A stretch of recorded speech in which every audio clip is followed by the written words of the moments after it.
We're going to be doing a quick tutorial on how to make the cord keeper.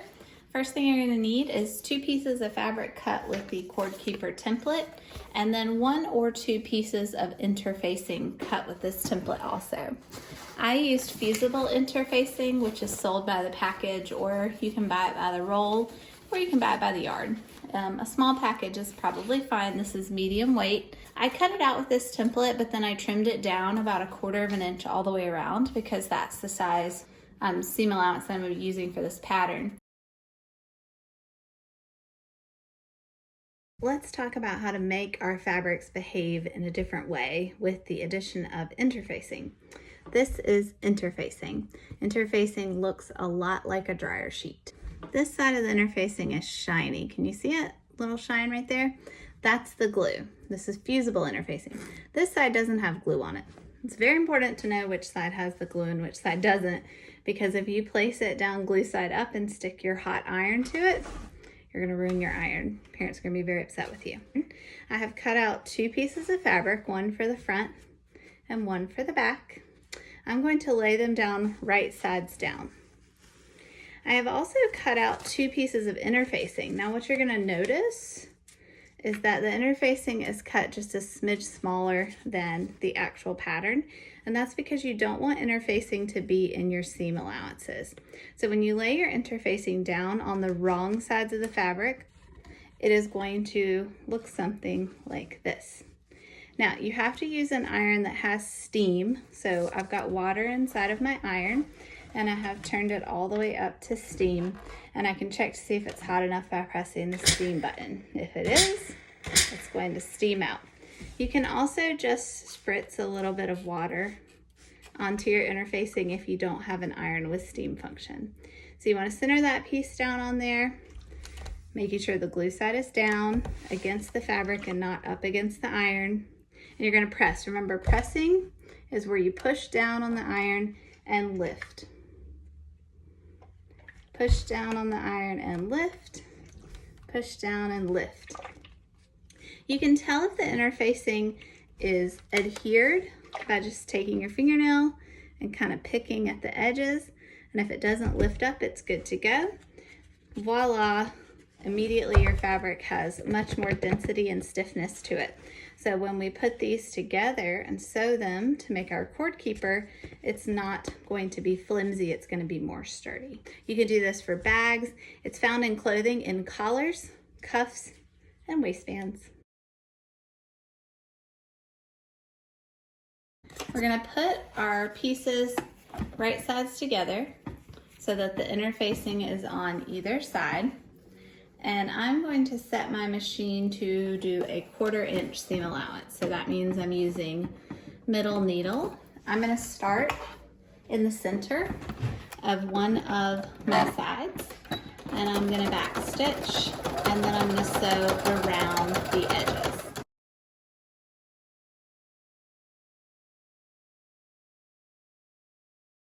The reason that you trim interfacing is so that it's not in your seam allowance, because you don't want your seams to be bulky. When you get back to the side you started on, make sure you leave an opening so that you can turn it inside out. Now we're ready to trim everything up. Remember, on an outside curve, you have to use notches. So I'm going to cut little V-shaped cuts into my outward curve.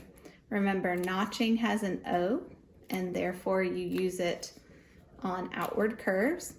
Also, when you think about the way an N is written, that makes a little V shape. So that reminds you to cut out V-shaped cuts like that every 1/2 to 1/4 inch. And you're going to do that on both outward curves. You're also going to want to trim your corners. When I make my cuts, I'm not coming closer than 1/8 to the stitching line, so I want my cuts to end about 1/8 inch away. Here are my corners. We want to cut those off at an angle. That reduces bulk in the corners. And again, I don't want to get any closer than 1/8 inch away. Now it's time for the difficult part, getting the sucker turned inside out.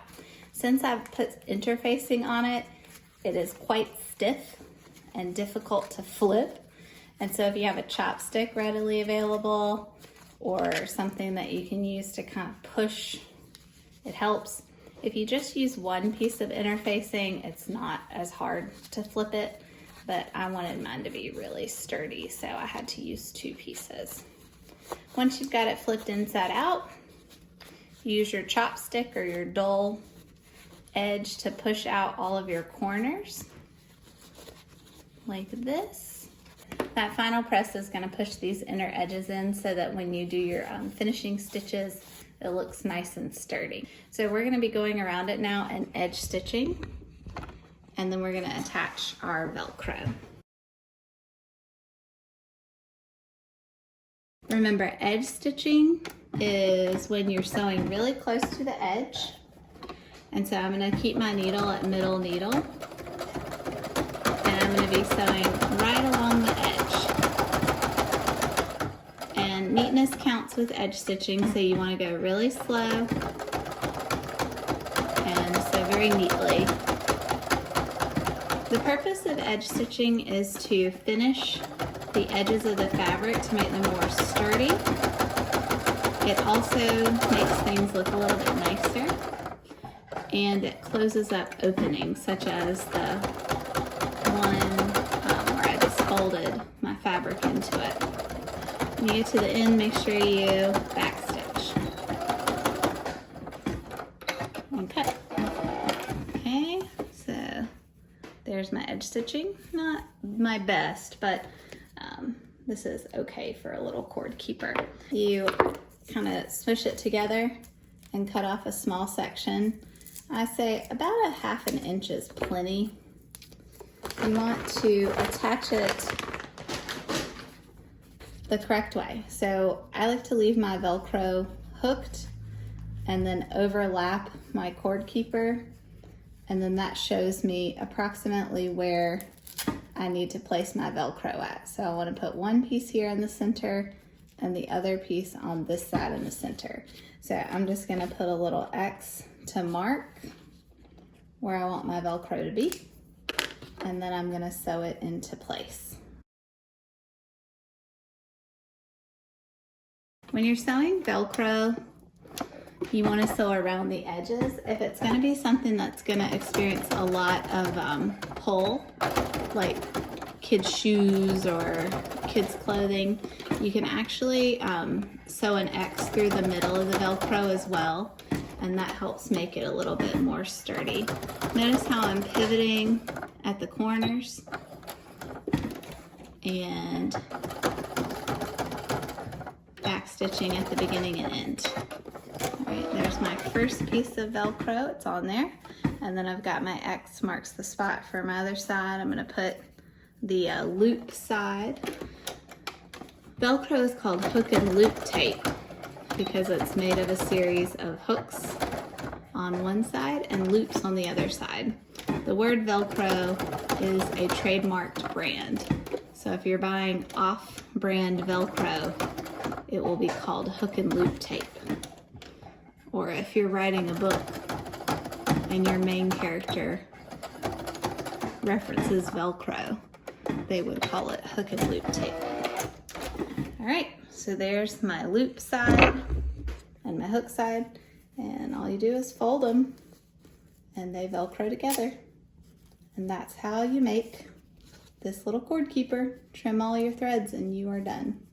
All right, I hope you've enjoyed this. You should try this project. It's a real easy way to learn about interfacing and fasteners with a very small amount of fabric.